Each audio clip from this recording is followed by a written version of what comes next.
The Indonesian economist Sri Mulyani Indrawati once said, "When we rebuild a house, we rebuild a home. When we recover from a disaster, we rebuild lives and livelihoods." This panel will explore the strategic role of reconstruction in fostering peace and regional stability, with a particular focus on Azerbaijan's rebuilding initiatives in Karabakh. Panel discussion will address complex challenges related to recovery and reconstruction in Ukraine, as well as the Middle East. Welcome to the panel, Rebuilding for Peace, Post-Conflict Reconstruction and Regional Stability.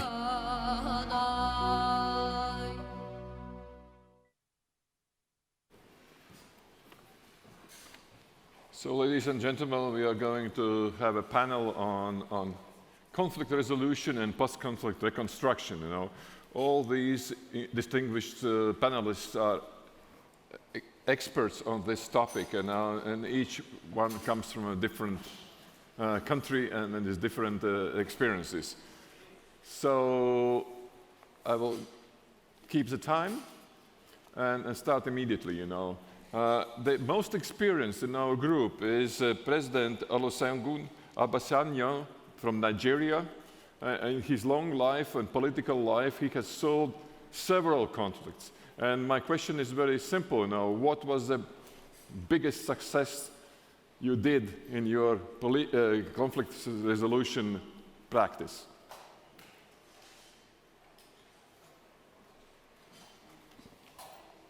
Thank you very much.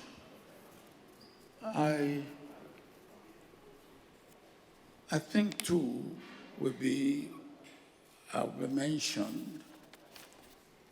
We had a civil war in my country, and that civil war was going to balkanize the country. And at a stage, I was appointed as a divisional commander when it was almost obvious that the war was going to be against the federal government, which will mean that Biafra, which was the breakaway section of the country, will succeed. And I went to the war front. The division which I took over, which had been written off as a possible fighting force, was reorganized and was made to fight the war and end the war and stop Nigeria from breaking up. I believe that's one of the greatest contributions I will say I have made to unity and oneness of my country. But when I became military head of state, and the country was again at the brink of breaking up, especially when we had a coup that divided the country. Again, I came in and I was able to hold the country together as a military head of state. Then I left, and 20 years after I have been sent to prison by one of the military leaders who wanted to remain in power perpetually. And when I came out of prison, I was again called upon, and I contested the election, and I won. And I ran the affairs of my country for 8 years. And on that occasion, some members of my country, some citizens, some leaders in my country said I will be the last president of Nigeria because after me, there will be no Nigeria. But I left that job almost 25 years ago, and there have been 4 presidents after me. Again, one of the greatest achievements to keep Nigeria united. I think that's what I will say. My greatest contribution is to keep my country united, keep the unity. We are not where we should be in terms of our development, particularly in terms of our economy, but we still manage to keep the country together. Thank you, Mr. President. Now I give the floor to Natalia Gavrilita. She comes from Moldova, and Moldova has a frozen conflict for nearly 30 years, Your experience is very valuable. The floor is yours. Thank you. Indeed, Moldova does have a frozen conflict, which actually is underlining the importance for small countries of international agreements and an internationally rules-based order that would allow to make decisions based on certain universally recognized principles. Because the frozen conflict in the Transnistrian region of Moldova that exists only exists because we have Russian troops on the territory of the Transnistrian region. And the Russian Federation has undertaken an international commitment to withdraw the troops, but never did. In fact, in Moldova, what we have is a very close relationship of the people. So people on both banks live and work on the other bank, and we have quite an active trade. And after the beginning of the invasion of Russia into Ukraine, what we saw is a quick reorientation of trade from the Transnistrian region to the European Union. So by mid of last year, the trade from the Transnistrian region was 80% exports to the European Union and 53% imports from the European Union. So, in fact, I'm quite optimistic that under the right circumstances, this conflict can be resolved very quickly because it's not a conflict between the people on the 2 banks of the river. But I want to also underline what has been said in the previous panel on Ukraine and the European Union, that these security guarantees or the internationally recognized rules that are upheld by everyone are very important in order for business to have predictability and comfort to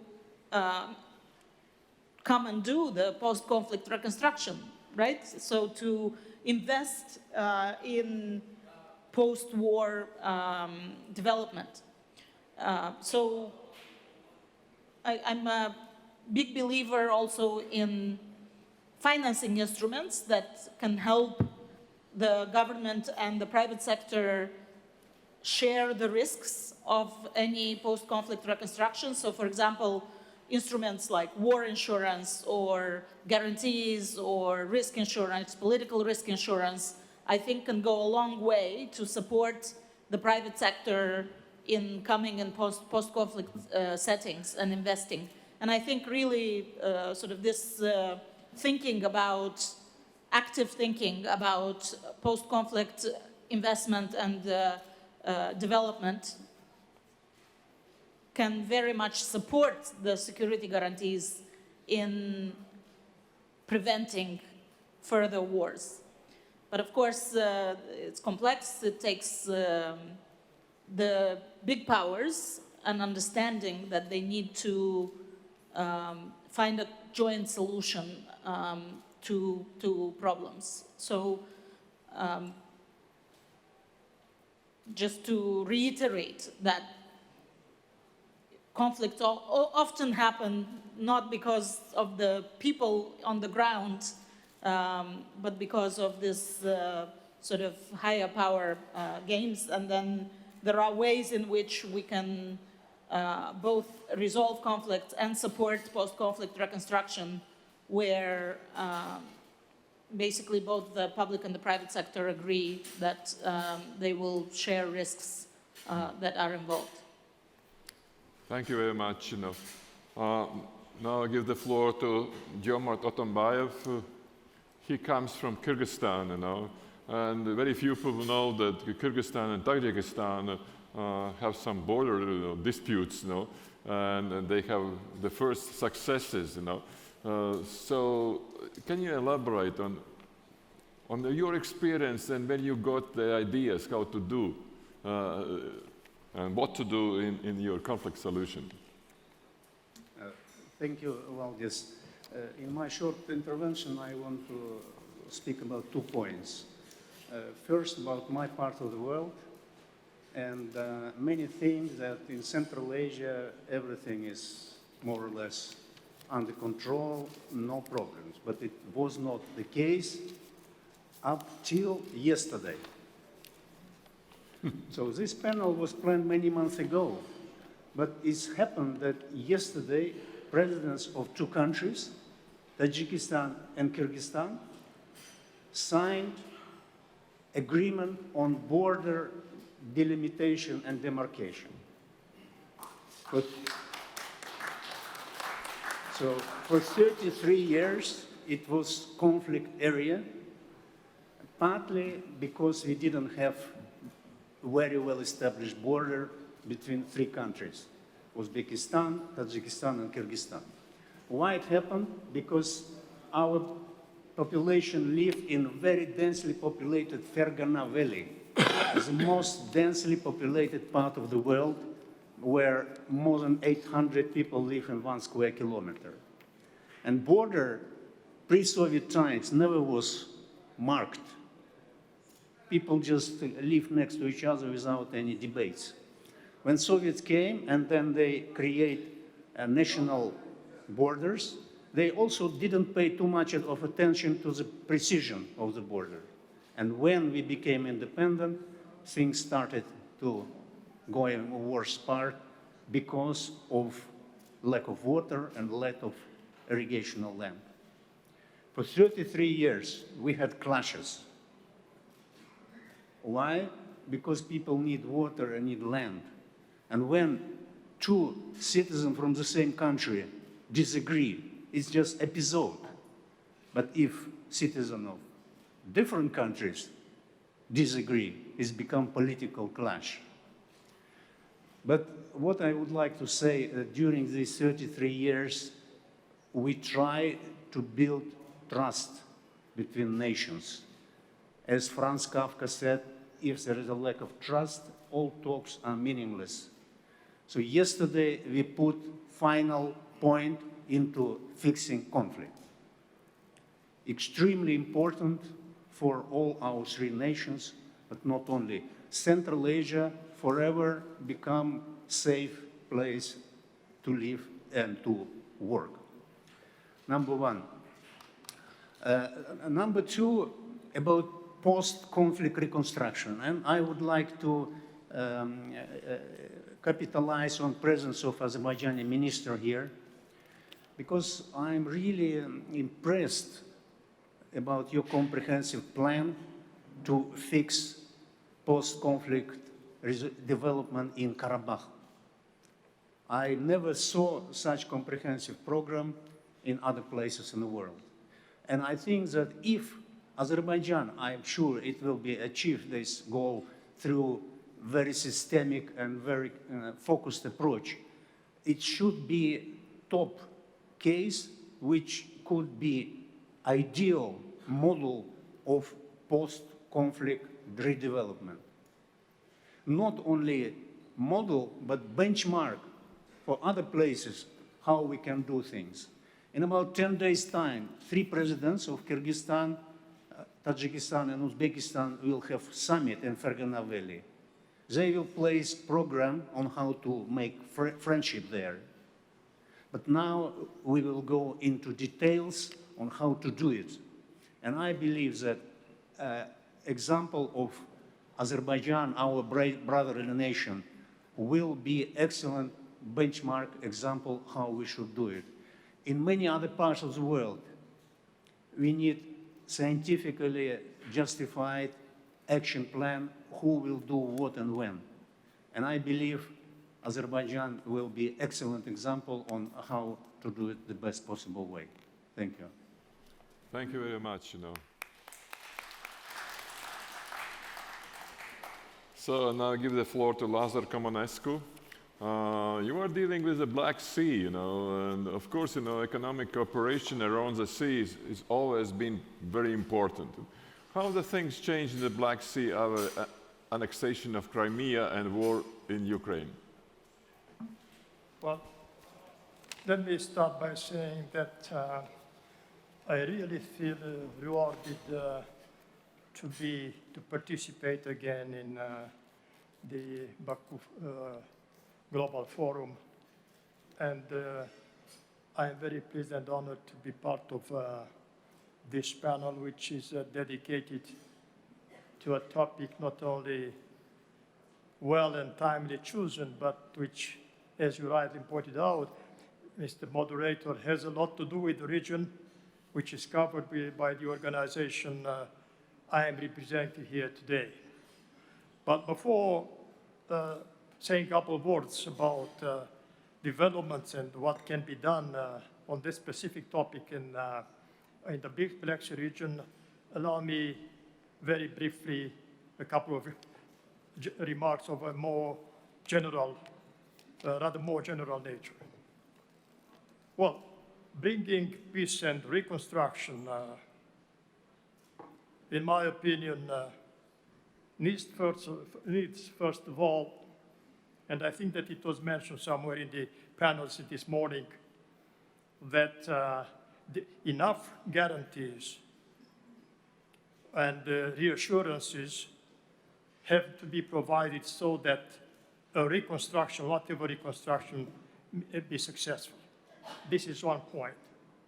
Second point is that in order to be successful in such an endeavor, you have to get to understand, to know very well the roots of a conflict.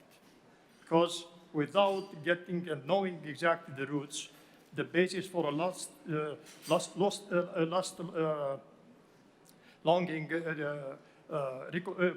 reconstruction process, you are not to be successful.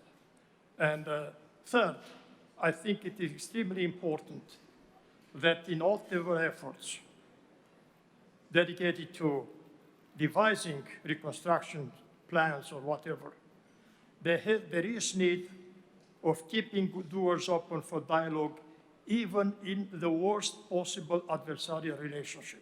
I think this is an extremely important element. And I would like to take advantage of having on my right my old-time friend, Volkan Bozkır, and saying that, well, I think that the way how Türkiye has been able to provide for keeping dialogue with the two main, let's say, partners, if I may say so, in the conflict in Ukraine, I think it's something which others may get inspiration from. And I'm referring, for example, well, I see that now at the level of the latest development at the top level, globally speaking, things are evolving, and I hope that also the European Union may find a way to get into this type of approach. Another aspect which I find extremely important is to realize the full extent of the damages brought by a conflict. And here I'm not referring, of course, they are extremely important, the economic destruction, but there is also much more to be rebuilt. For example, rebuilding the possibility of dialogue between, or remaking dialogue so as to see how deep wounds can be healed. And I would get closer to my organization, I think that very important in all these efforts belong to the international organization, the regional organizations as well. But here, one extremely important point, in my opinion, is to get to a much better coordination among the various international actors which are involved in the process. This is something which we are trying to do at the level of the organization which I have the honor to represent. And first of all, you know, I have to say that in the last 3 years, we've been through a difficult situation as an organization. But somewhere we have been able to succeed, and this is, in my opinion, extremely important, is that despite the very tense situation, we managed to get together at the same table all the 13 member states. And this helped us, even in such circumstances, to adopt some important decisions which are directly linked to the idea of reconstruction. We've been able, at the end of the 2023, to adopt a new revised basic economic agenda for the next decade, which, by the way, is linked to the development of the economic cooperation as a basis for long-lasting peace and good neighborly relations and mutual understanding in this region. And that means security at the end of the day. Further on, the very day of today, you know, our organization avails of 22 working groups. One of the most important is energy group, working group. And it met today while I was a little bit concerned whether we will be able to organize this energy group today because of the situation in the region. Nevertheless, to my satisfaction, this group took place and discussed real issues related to how to manage, how to deal with energy problems and challenges in our region. And finally, as you know, a so-called basic family consisting of the organization as such, but also other organizations, one of the most important of them being the Parliamentary Assembly and the BSCDB, the Black Sea Trade and Development Bank. And what we are doing now, we are making the effort together with the BSCDB to devise projects where we can contribute to the reconstruction process in Ukraine. Thank you very much. Thank you. Now I give the floor to Anar Guliyev, and he is hosting us. You know, he's from Azerbaijan, and of course, you know, everybody knows the reconstruction plans for Karabakh, and everybody thinks that it's a very successful project of reconstruction post-conflict. So the floor is yours. Thank you, Mr. President. It's a privilege to join 12th Baku Global Forum and to share this panel with distinguished experts. This forum has always served as a beacon for thought leaders, policymakers, and practitioners across the globe to come together, share ideas, and collaborate on building a future where peace, prosperity, and stability reign supreme. As we gather today to discuss rebuilding for peace, post-conflict reconstruction, and regional stability, it is imperative that we recognize the significant challenges and opportunities inherent in post-conflict reconstruction. Azerbaijan, like many nations, has faced the severe consequences of conflict on the infrastructure, communities, culture. Azerbaijan, particularly in the context of the recent history of liberating the territories of Karabakh and Eastern Zangezur, stands as a testament to the resilience of nations and peoples who are determined to rebuild from the ashes of conflict. And we're talking about approximately 15,000 square kilometers, about 1,000 totally destroyed during occupation, villages, towns, and cities. Guided under the principle of building back better, we view this recovery as an opportunity to establish vibrant, resilient, and sustainable urban spaces that not only restore communities, but set a benchmark for the region's future urban development. These areas, once devastated by conflict, are now at the heart of Azerbaijan's vision in the future. The urban development strategy for the deoccupied territories of Azerbaijan is a mix of rebuilding, modernization, and sustainability aimed at ensuring economic growth and social stability for the population returning home. Rebuilding is not simply about reconstructing the physical infrastructure. We are rebuilding lives, restoring trust, and reviving communities. The government of Azerbaijan has dedicated substantial public resources to rebuild essential infrastructure, from roads and utilities to public transport, ensuring that these facilities are modern, sustainable, and accessible for all. The ultimate goal is to create cities that are not only rebuilt, but are thriving hubs of innovation, culture, and prosperity. Over the past 4 years, we have made remarkable strides, including the construction of 2 new international airports, with a third one underway, extensive road and communication networks, and ongoing development of housing, healthcare facilities, and educational institutions. In the past 3 years, we have resettled back home around 3,000 families, which means almost 12,000 people of former IDPs across 11 settlements, including 5 cities and 6 villages, with reconstruction efforts now covering 50 villages, towns, and cities. Overall, about 30,000 people are living, working, and studying in the liberated areas today. Last year, we celebrated the opening of New Karabakh University in the city of Khankendi. The city welcomed more than 1,100 students in the first academic year. 1,500 students more are expected to be enrolled next year, as the total number of students is going to reach up to 7,000 in the upcoming 5 years. With 6 faculties, 27 specialties, and student campus integrated into the Khankendi City Master Plan, the university will turn into a catalyst of development for the city and the whole region.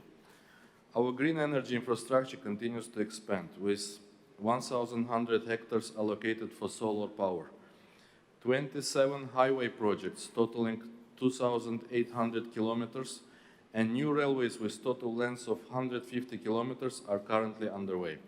New residential areas are being built with a focus on providing homes for displaced families, and urban spaces are designed with accessibility, mobility, and sustainability in mind. Our committee is closely engaged in the rebuilding process. The principles of our urban planning in the liberated territories are based on inclusivity, respect for cultural heritage, and ensuring that no community is left behind. Within the Great Return State program, we have already developed master plans for 8 cities and 90 villages. Master plans for 4 more cities and 20 more villages are in progress. Green spaces, energy-efficient buildings, and smart urban technologies are being integrated into the planning process. Building smart cities in the liberated territories aims to create thriving, sustainable, and technologically advanced urban spaces. Many of the liberated territories are home to rich history and deep cultural significance. In the process of rebuilding, we have also prioritized the preservation of cultural heritage. We understand that the journey of rebuilding after conflict is long and challenging, but it is also filled with immense promises. Working closely with international partners, Azerbaijan has demonstrated its commitment to peace and stability through the regional cooperation. In close partnership with UN Habitat, the State Committee on Urban Planning and Architecture 3 years ago launched annual national urban forums, which were marked with high participation from the close and broader region, and presented the Building Back Better, a green post-conflict recovery model of Azerbaijan. This year in October, we will organize next third National Urban Forum with more focus on regional dimensions. This forum will discuss potential areas for cooperation that serve long-term development and sustainability. By successfully organizing COP29 last year, Azerbaijan demonstrated its commitment to global principles built on peace and stability. In May 2026, Baku will host the 13th session of the World Urban Forum by bringing together the policymakers, experts, diverse stakeholders to discuss not only the urbanization challenges and solutions, but also to inspire partnership, collaboration, and joint actions towards the brighter future. Rebuilding for peace is not just a local or national challenge. It has regional implications as well. The process of reconstruction offers a unique opportunity to build bridges of cooperation and stability, turning challenges into opportunities across borders. By working together with our neighbors and international partners, we can ensure that the efforts to rebuild are not confined to our borders, but contribute to broader regional peace and stability. Thank you. Thank you. Now I give the floor to Volkan Bozkır, a very experienced United Nations and Turkish diplomat. So you have some options, whether you talk about your experience in United Nations and whether you talk about, the post-conflict solutions nearby your home country, for example, Syria. And the question is it important to address the past injustices in conflict solutions? To recognize them, not to be afraid to face them? We haven't talked before, but I was intending to open the subject of Syria because many war zones have been discussed, and Syria and Iraq type of countries were left behind. So first of all, let me start with an experience of Turkey had, not because of a war, but two experiences. One was because of the earthquake. It's an example for the reconstruction of countries who have suffered extremely difficult times and massive destruction. The earthquake took place 3 years ago in 11 different cities, 3 different earthquakes. So we lost 50,000 lives and 100,000 injured. Some people, we don't know who they are because of all the family lost and genetically. So what we did was, after the rescue operation was finished, all the remnants of the buildings were cleaned, first of all. And then in the 2 years, we started construction. And as of today, 200,000 houses were reconstructed. And by the end of this year, another 450,000 houses will be also constructed. So I'm not saying this as an advertisement, but in similar cases in neighboring countries or around us, this might not happen because of an earthquake, but it has already happened because of the war damages. So I think in these kinds of situations, you first have to find the money. Because without money, unless it's a very rich country which can provide everything from their own budget, money must come from somewhere. And in my country, it was the business sector. They voluntarily came out. They said, I will construct 1,000 houses. I will do this. I will do that. Money was collected, and we came to this point. But I have experience from my European Union years as minister. So when the Syrian refugees came to Turkey, 5 million, another catastrophic situation was there. We are still taking care of those friends from Syria. But when money was flowing to my country, I recognized that 1/4 of the money goes to humanitarian organizations, intermediary organizations. So in fact, if you receive $1 billion, you get only $750 million because 250 goes to the intermediary sectors. And this is becoming a surprise to countries who are trying to solve their problems. If I may come to Syria, as you have mentioned, I think it's going to be a good example for similar cases in the future. I think there was a massive destruction in the country, and after 60 years of father and son, a dictatorship in Syria, all of a sudden, when nobody was expecting so fast a change happening, a group coming from Idlib captured all Syria. And this group actually wasn't recognized to govern the country, but they are facing a very difficult situation because their image in the beginning years was not very clear.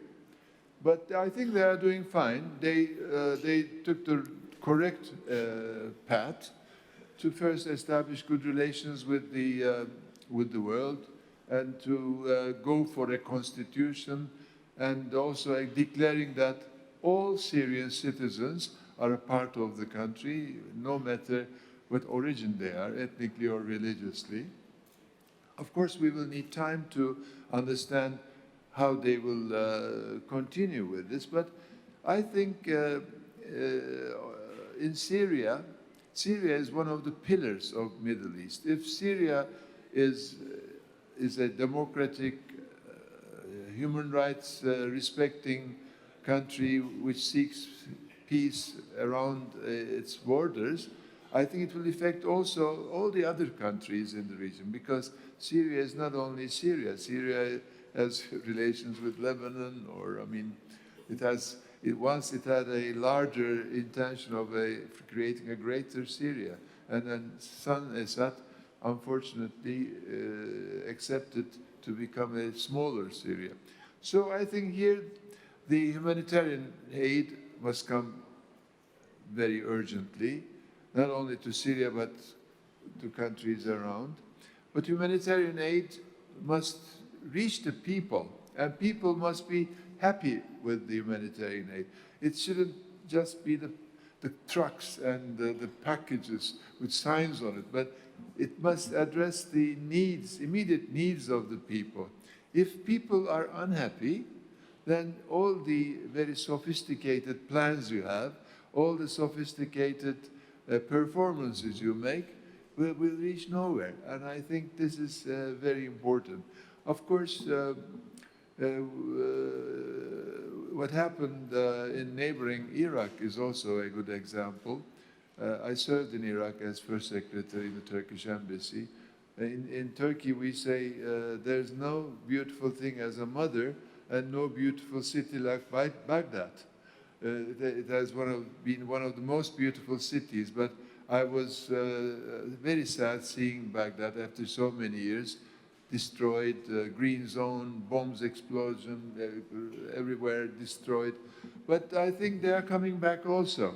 But how they came back was opening their country to foreign investments and showing that there is stability in the country, showing that they are treating all the pieces of the country equally, and they have a better look for the future. And these are all examples which can be applied to other developments. It can similarly be applied to Gaza, to Lebanon, to Ukraine, or wherever there is a problem.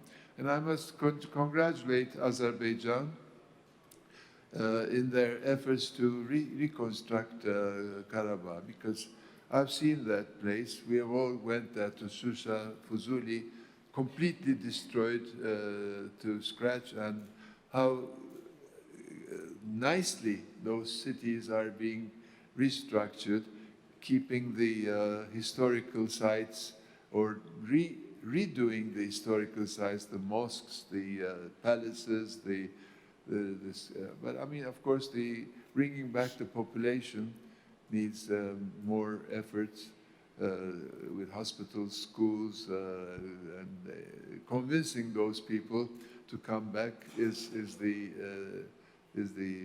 difficulty. But Azerbaijan will overcome all these. Thank you so much. Thank you so much. The message was very clear. You have to make people happy, otherwise nothing is going to work. Thank you. Now I give the floor to Penny Low. She comes from Singapore. And we have an image of Singapore, a very prosperous and successful country, you know. But she said to me that there have been some turning points in the history, you know. And when you come to the turning point, it's very important to make the right decision. The floor is yours.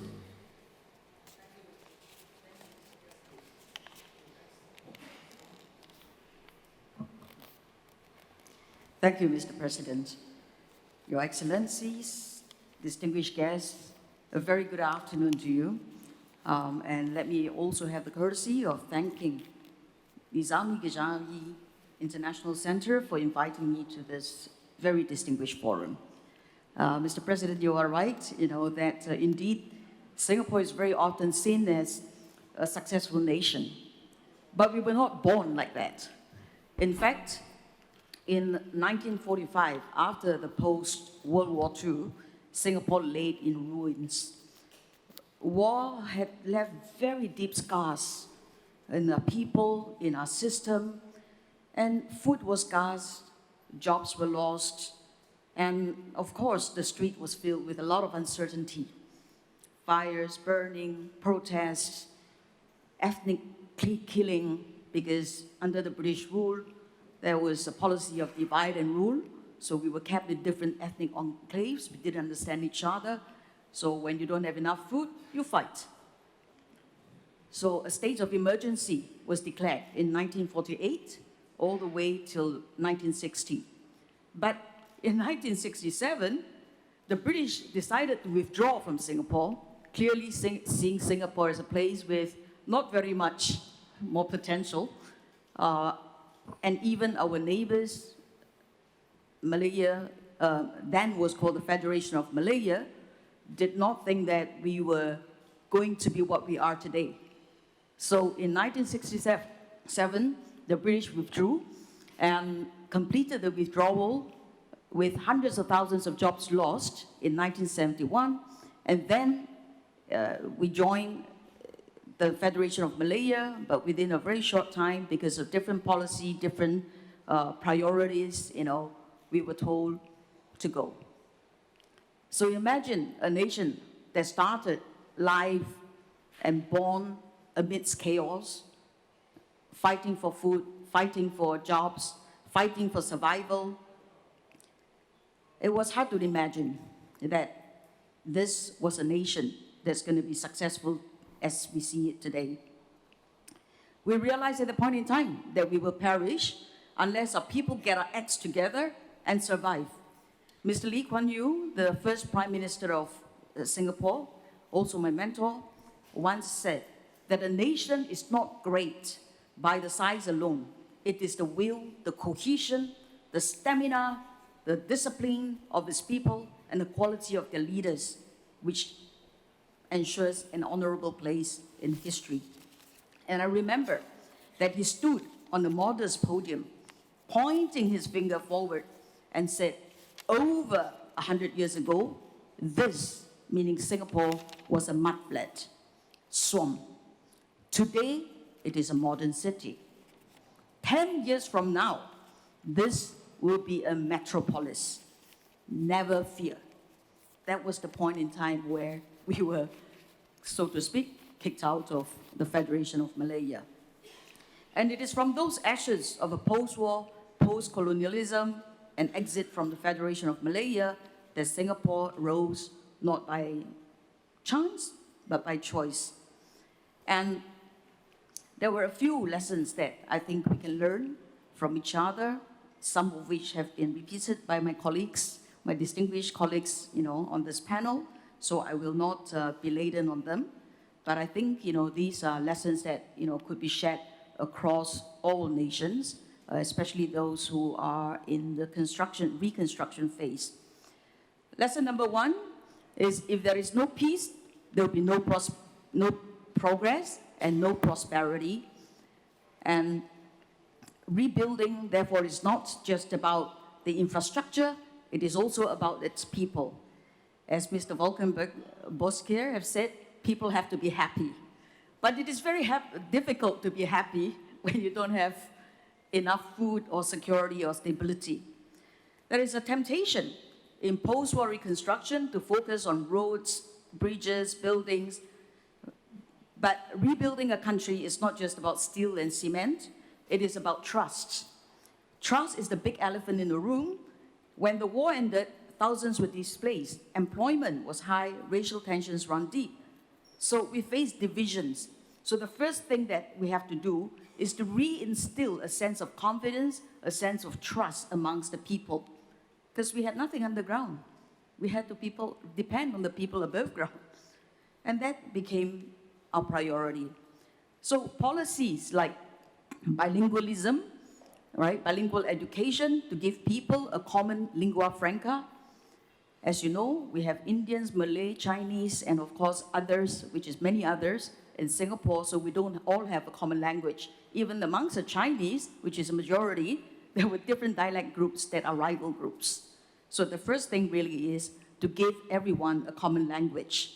So the lingua franca chosen was English, also because it is a bridge and our passage to trade and to collaboration with other countries. It is, of course, also a language that is mostly spoken in the world. And then we also needed to make sure that people start to live together rather than in their ethnic enclaves. So we embarked on a very large-scale land reform to move people from their ethnic enclaves onto what we call public housing. And in the public housing, we instituted what we call a social innovation in the form of an ethnic quota that reflected the population's composition. So in every block of flats, we will have, for example, some 70% or so Chinese who can apply to live in those flats, 17% reserved for Malays, that's the second largest population, and then 7%, for Indians and the others, somewhere in that proportion itself. And the idea was so that everyone coming together would now start to see each other as a fellow human being rather than a different religion or a different ethnic group. And by seeing each other on a daily basis, sharing the same common lift shaft, common playgrounds, schools, canteens, and even bus stops to take bus to work, people start to talk to each other. And that fosters a certain sense of peace amongst the people, because they're no longer fighting. We are just the same. And then, of course, with that stability, it gives us, more peace, and also the fact that people now has a permanent roof over their head. And Singapore aims at 100% home ownership. I think we're at about 88% at the moment. We thought, that people would then have a stake in the land itself. And I think giving people a stake in the land itself, rather than, a nomad in the land itself, will really help them to stabilize and to start thinking long rather than short. So that was the first thing, restoring, people, restoring peace, restoring prosperity and progress as a basis for prosperity and progress. The second, of course, second lesson learned is a hungry man is an angry man. Therefore, clearly, we need to have economic transformation as a key to stability. So moving forward, the next thing that we did, or maybe not the next thing, but almost simultaneously, is recognizing that because we don't have a lot of capital within and we don't have a lot of capital underground, therefore we have to go out there to court international investors. It doesn't matter, what the past was.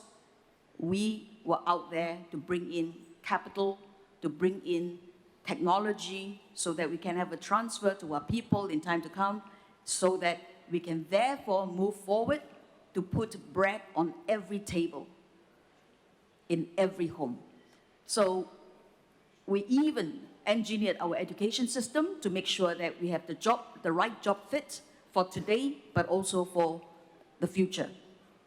So the entire system of setting up Economic Development Board, which is now known as EDB, and the education system to sync together so that anyone who graduates from any of the levels of education will also have a job, again, settles people and give people a sense of hope. Lesson number 3 is that strategic land use and infrastructural development. Listening to Mr. Anar Guliyev, it appears that he does have a lot of foresight and has carefully thought through the long-term planning of Karabakh and Azerbaijan, with, in fact, a very bold vision. In post-war Singapore, land was scarce, urban planning was chaotic.